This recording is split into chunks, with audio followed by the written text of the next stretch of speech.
노아 홍수 이후에 모든 인류가 새롭게 정리되어지는 그런 일들이 있었습니다. 그러니까 셈과 함과 야벳을 통해서 세 부류로 이렇게 민족이 흘러가게 되어지는데, 오늘의 황인종, 또 백인종, 흑인종은 바로 이러한 분류로 표현되고 있습니다. 특별히 오늘 여기에 보면 이 셈의 후손들이 이제 10장 후반절에 이렇게 나오는데, 보면 셈이 엘랍과 아수르, 아르박삿, 룻, 아람을 낳았다 이렇게 이야기를 하고, 그 다음에 또 10장 후반절에도 또 셈의 족보가 이렇게 나오고 이렇게 나옵니다. 그만큼 셈의 족보를 중요시 여기는 것이 나중에 말씀드립니다만, 오늘 그 핵심 중에 중간에 뭐가 있냐면 큰 사건이 하나가 있어요. 그게 바로 시날 평지에서 일어난 일입니다.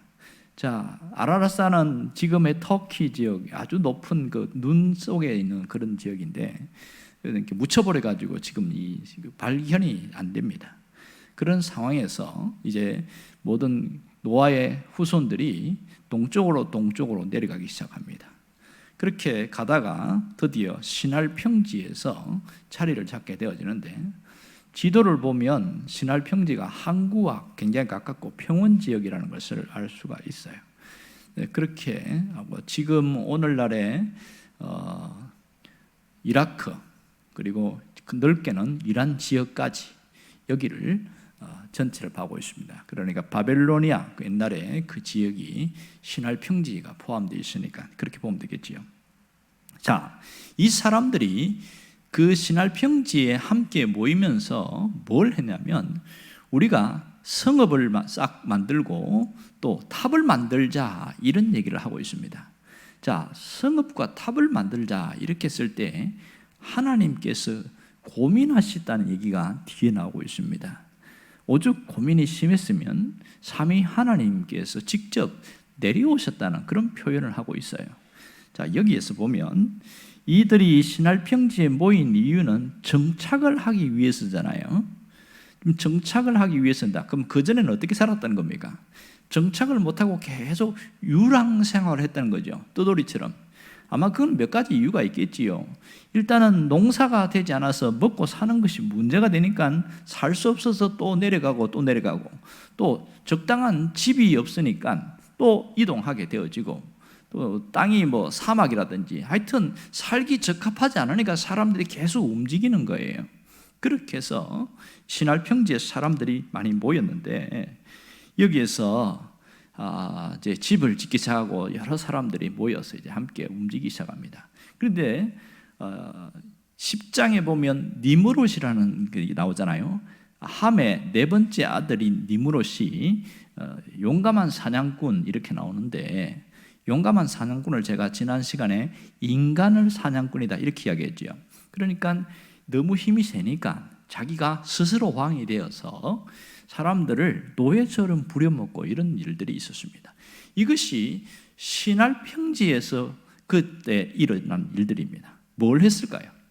사람들이 거대한 타워를 만들기 시작했죠. 아주 거대한 타워를 만들고 성읍을 쌓고 뭐 이런 일들을 하기 시작했습니다. 자, 그러면 성읍을 만들고 타워를 만드는 게 문제가 있느냐? 사실 그 자체는 문제가 없지요. 자, 여기서 이렇게 할 수 있었던 근본적인 것은 자연 환경 때문에 그렇습니다. 그들이 획기적인 발명을 했는데, 그게 뭐냐면 벽돌 굽는 일이었습니다. 당시에 집을 지을 수가 없어요. 돌은 너무 단단해서 이렇게 깰 수가 없으니까 못 짓고, 또 쌓아 올릴 수가 없죠. 무거우니까. 그런데 이 시날 평지의 진흙은 굉장히 좋은 거예요.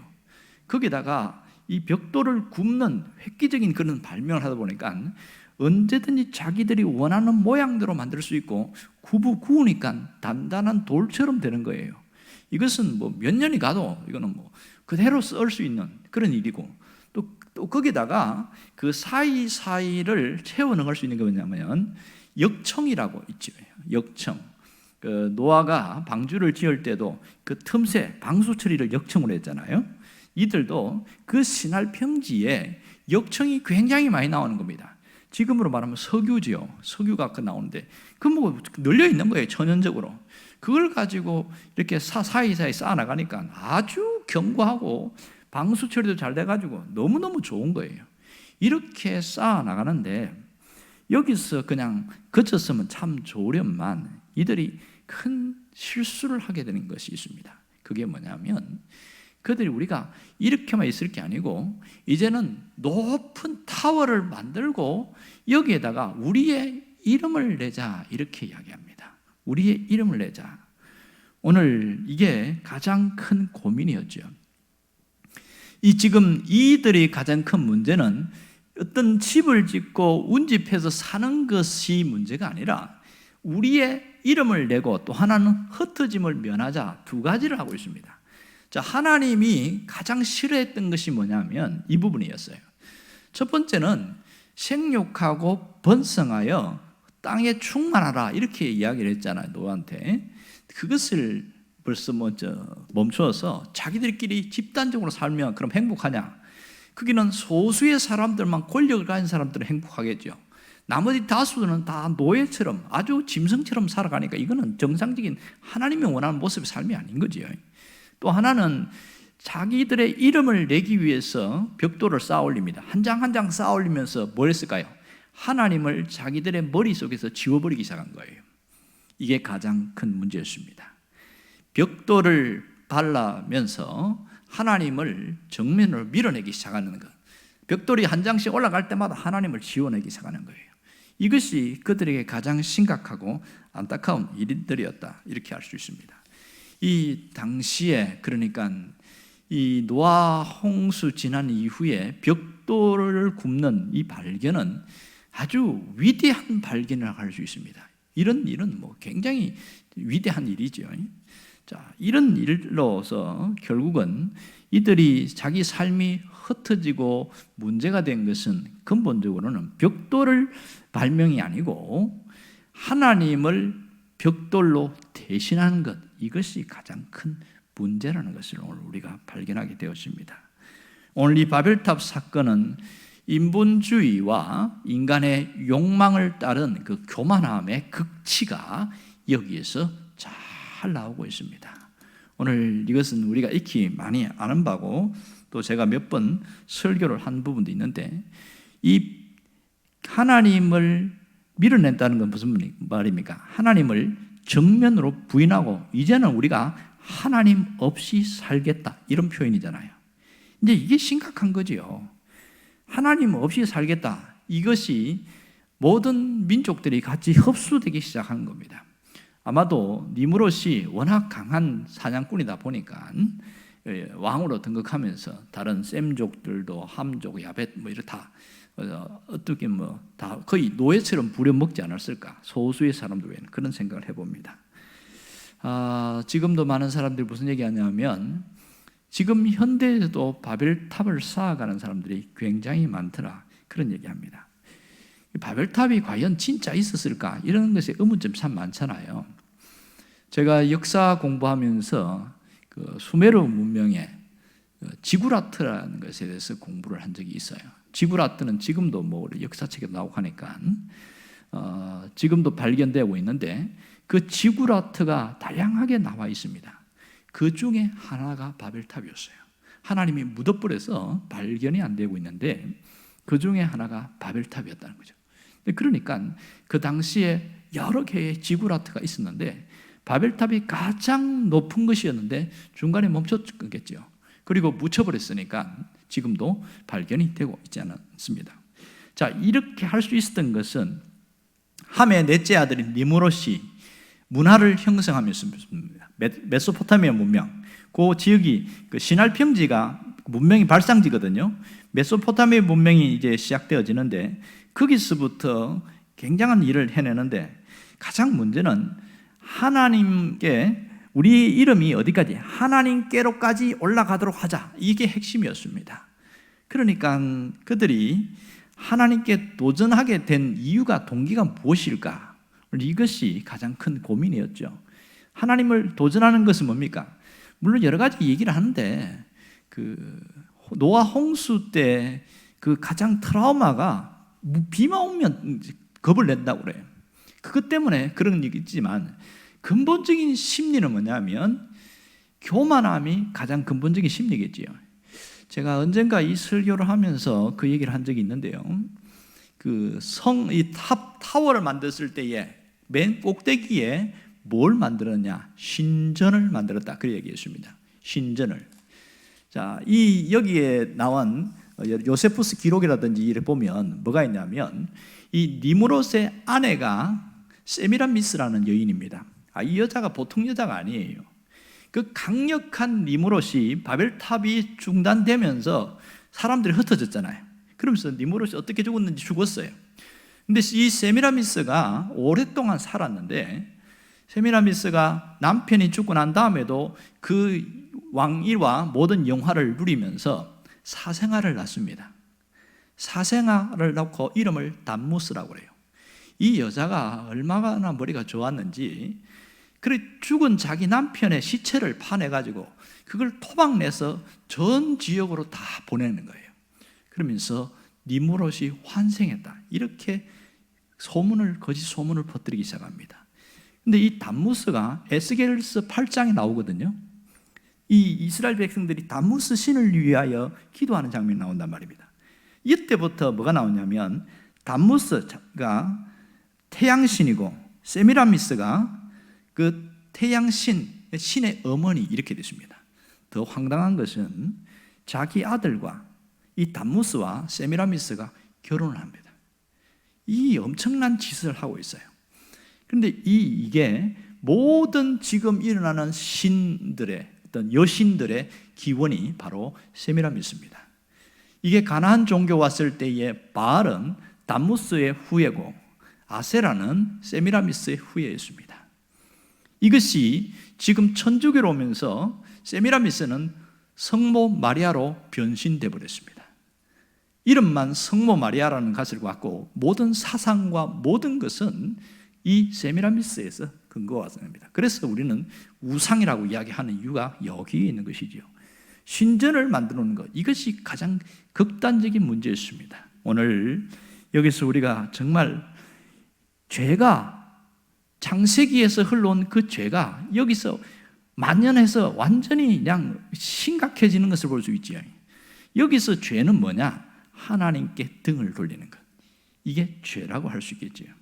결국 그러면 반대로 믿음은 무엇입니까? 하나님과 가까워지는 것이 믿음이다. 믿음의 생활이라는 것은 하나님과 친밀해지는 것, 하나님을 하나님에게 높이는 것이 믿음으로 사는 것이고 그 반대의 삶은 다 죄와 연결되어 있습니다. 죄가 얼마나 무섭냐면 죄는 일단 하나님을 밀어내요.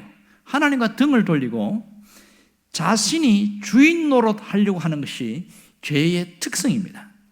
그래서 신앙을 가진 사람들 중에서도 하나님을 마음속에서 밀어내고 자신이 모든 것을 이루나는 주인 노릇하는 것, 여기가 심각한 죄입니다. 그러나 많은 분들이 이 부분에 대해서는 가슴을 치며 통에 잡아가는 사람들이 많지 않아요. 깨닫는 사람, 소수의 사람들만 그렇게 살아갑니다. 진짜 죄는 이거예요. 이게 성경이 말하는 죄의 아픔입니다. 그럼 우리가 오늘 이 창세기의 바벨탑 사건을 통해서 뭘 고백해야 되냐면 내 삶의 주인은 나 자신이 아니다. 이것을 고백할 수 있어야 됩니다. 반대로 말하면 내 마음의 주인, 내 인생의 주인은 하나님이시다고 끊임없이 고백을 해야 됩니다. 이게 우리 속에 있는 죄의 본성이 얼마나 무섭냐면요, 그냥 가만히 있으면 툭툭 튀어나와요. 나라는 자아가 튀어나와서 주인 노릇하려고 합니다.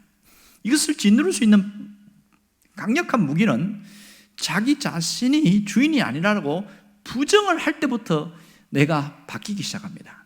여러분, 좋은 신앙인이 되기를 원하잖아요. 신앙이 성숙한 사람이 되기를 원하잖아요. 방법은 딱 한 가지예요. 내가 주인이 아니라 하나님이 나의 주인이십니다. 이것이 내 마음에서 고백되고 내 입술에서 고백되고 내 삶의 현장에서 고백되기 시작하면 그 사람은 정말 신앙이 좋은 사람이 됩니다. 이게 신앙은 윤리와 도덕을 뛰어넘어서 누가 주인이냐, 이것에 대한 싸움이기 때문에 끊임없이 이 부분이 정리가 되어지면 정말 좋은 신앙인이라 할 수 있습니다. 자, 생각해 보세요. 하나님이 주인이라고 하면 우리가 어떤 일을 결정할 때나 어떤 선택을 할 때 어떻게 합니까? 주인 되신 분께 항상 물어보죠. 이거 내가 해도 됩니까? 안 됩니까? 내 마음에는 이거 하면 좋은데 이런 생각이 들어요. 사람들도 그렇게 이야기하니까. 그런데 하나님 앞에서 물어보면서 하나님, 나는 이거 하고 싶은데 정말 하나님 이거 해도 돼요? 안 돼요? 이렇게 끊임없이 물어보고 내가 원하는 걸 선택하는 것이 아니라 주인 대신 하나님이 원하는 대로 선택해서 하는 것, 이게 그 삶 속에서 하나님이 주인이라고 고백하는 건데요. 이게 훈련이 잘 되어지면 놀라운 일이 있어요. 자, 우선은요, 우리가 내가 이익된 것을 먼저 선택해서 돈을 벌든지 뭔가 내가 편함을 누리든지 뭔가 좋아져요. 그런데 시간이 가면 갈수록 내가 그렇게 살아갔더니 결국 시간이 지나니까 아무것도 없어. 아무것도 없어. 오히려 더 비참해지는 겁니다. 반대로 하나님이 원하는 대로 사니까 좀 불편해요. 좀 답답해요. 내가 이렇게 끌려다녀야 되나? 복잡한 생각이 들겠죠. 그러나 철저하게 저는 주인이 아닙니다. 하나님이 주인이십니다. 이렇게 고백하면서 살 때는 이게 불편했는데 내 옷에 입혀지면 하나님의 결정이 내 생각에는 별로 저거 이렇게 안 하고 싶은데 그랬는데 주인이 원하는 대로 했더니 시간이 흐르고 흘렀더니 가장 좋은 결과가 나타나는 거예요. 가장 탁월한 결과가 나타나는 겁니다. 이 점을 우리가 깊이 생각해야 됩니다. 신앙생활의 싸움은 죄와의 싸움이 아니라 누가 주인이냐, 여기에 싸움입니다. 우리는 죄와 싸운다 이야기하는데 말이 틀린 건 아니에요. 맞는 건데 수준 높은 신앙인은 죄와 싸우지 않습니다. 누가 주인인가, 그것 갖고 싸운단 말이에요. 내가 살아가면서 내가 주인인지 돈이 주인인지 사람이 주인인지 아니면 하나님이 주인인지 이 부분을 놓고 끊임없이 싸워나가면서 아니야, 하나님이 주인입니다, 그렇게 고백하면서 터닝하고 이렇게 하면요, 죄가 들어올 틈이 없어요. 얘가 들어올 수가 없는 거야. 너무 완벽하니까. 그러나 죄와 싸우는 사람은요, 수도 없이 죄와 싸워서 넘어집니다. 많이 넘어집니다. 왜냐하면 죄가 우리보다 세거든요. 훨씬 강력합니다. 그러나 하나님을 주인이라고 선택하면요, 이 인생의 삶이 달라지기 시작합니다. 그래서 속사람이 강건해진다, 그렇게 이야기합니다. 거듭난 자의 삶은 바로 이것입니다. 사람들이 왜 신앙생활이 어렵냐 이렇게 이야기를 하고 있어요. 우리가 신앙생활이 어렵다 이렇게 말하는데 왜 어려울까? 딱 한 가지입니다. 우리가 바벨탑의 문화 속에서 살아가고 있기 때문에 그렇습니다. 가만히 보면 지금 우리가 살고 있는 모든 현실은 바벨의 문화 속에서 살아가고 거기서 신앙을 선택하고 살아가고 있어요. 보세요. 지금은 인간의 힘이 더 세고 돈의 힘, 물질의 힘, 권력의 힘이 하나님보다 훨씬 셉니다. 하나님은 당장 기도해도 응답이 안 되는데 어떤 돈의 힘을 가진 누군가에게 찾아가면 당장 부탁하면 금방 들어줘요. 내가 갖고 있는 고민이 일순간에 해결될 때가 굉장히 많습니다. 때로는 하나님이 1,000만 원보다 못할 때가 많아요. 이럴 때에 느끼는 그 비애감이 얼마나 큰지 몰라요. 무엇이 됩니까? 바벨 문화 속에서 살아가고 있잖아요. 지금 우리가 살고 있는 현 시대가 그렇단 말입니다. 기술은 얼마나 탁월합니까? 지금의 기술은 굉장한 지금 획기적인 기술이 있어요. 어떤 분이 보고서에 이런 얘기를 하더라고요. 사람 복제 인간을 만드는데 이제 짐승까지는 다 끝났고 사람도 다 만들었다고 그렇게 이야기를 해요. 한 가지만 딱 못하고 있어요. 영혼을 심어 넣어주지 못하는 거. 숨을 쉬고 말하게 하고 모든 것까지 다 된대요. 그리고 조금 초보 단계지만 걸어 다니고 움직이고 충분히 다 된답니다. 다 됐답니다. 그러나 영혼을 넣어줄 수 없어. 이것만 고민이고 나머지는 다 된다 그럽니다. 이만큼 우리가 현대판 바벨 문화 속에서 우리가 살아가고 있어요. 이 속에서 끊임없이 믿음이라는 것을 붙들고 살아가려고 하니까 굉장히 힘드는 거예요. 영향을 받으니까. 주변에 있는 사람들이 같은 예수 믿는 사람인데 바벨의 힘을 얻어서 그 벽돌 한 장의 힘이 하나님보다 더 강하니까, 돈 한 지폐 하나가 하나님보다 더 강하니까 하나님의 역사가 약화되는 것처럼 보여요. 그러나 우리가 창세기 11장에서 우리가 보듯이 그 획기적인 벽돌의 그런 재발견, 그것이 그들을 타락하게 만들었고 그들이 완전히 흩어지게 만들었던 비극의 결과입니다. 우리가 끊임없이 바벨 문화 속에서 살아가고 있다고 하지만 여기서 내가 이 돈이 아니라 하나님이 우선이라고 고백하고 살아간다면 그 사람은 하나님이 특별히 역사하십니다. 오늘 우리가 어떻게 살아야 할까요? 이것은 내가 가진 힘을 하나님을 위하여 사용할 수 있기를 바랍니다. 내가 가진 그 모든 것, 지금 이 내가 가진 힘을 하나님을 위하여 사용한다는 것은 나를 지으신 그 목적대로 살아가려고 하는 겁니다. 나를 지으신 목적을 가장 두루뭉실하게 큰 것이 뭐예요? 하나님 우리를 지으신 목적이 뭡니까? 하나님을 높이고 하나님을 드러내는 거잖아요. 하나님의 영광을 나타내는 일이 목적입니다. 그러면 무엇이 하나님의 영광을 나타내는 것이냐? 이 바벨 문화 속에 벽돌의 위대함을 그걸 붙들고 살지 않는 겁니다. 돈의 위대함을 붙들고 살지 않는 거예요. 오늘 벽돌 사이에서 벽돌이라는 이 어마어마한 거대한 문화가 우리를 끊임없이 신앙보다 더 대단한 것처럼 그렇게 침범하고 올 때에 그래도 하나님이 우선이다, 이렇게 고백하는 겁니다. 지금은 교만의 벽돌이 우리 사이를 한 장씩 한 장씩 쌓아나가고 있습니다. 많은 사람들이 마음속 안에서도 바벨탑을 쌓는 사람들이 굉장히 많습니다. 때로는 우리가 정신 차리지 않으면 우리조차도 이 내면에 바벨탑을 쌓아나갈 수가 있단 말입니다. 그렇게 되지면 하나님과는 완전히 단절될 수 있다는 사실이에요. 오늘 이 혼돈의 언어가 바벨탑 이후에 일어난 일을 보세요. 성령께서 우리에게 역사하는 것은 혼돈의 언어가 아닙니다. 하늘의 언어, 하나님이 들려주시는 세미한 음성입니다. 오늘 주님이 주시는 말씀과 하나님의 음성으로 모든 어려움을 뚫고 나갈 수 있다는 사실입니다. 똑같이 살아가지만 보이지 않는 세계를 보면서 가는 사람이 신앙인들입니다. 보이지 않는 하나님을 보이는 것처럼 믿고 가는 것들이 신앙인입니다. 무엇으로 할 수 있을까요? 성령이 우리에게 오시면 하나님이 느껴지기 시작하고 하나님이 역사하는 것이 깨달아지기 시작합니다. 오늘 우리 안에 어떤 바벨탑이 쌓아지지 않도록 철저하게 부셔버리고 바벨의 문화 속에서 살아가고 있지만 그 속에서도 끊임없이 하나님이 주인 되심을 고백하며 나아갈 때에 신앙은 갈수록 더 좋아질 겁니다. 여러분이 더 성숙되고 더 깊은 믿음의 사람으로 서 있기를 주의 이름으로 축원합니다.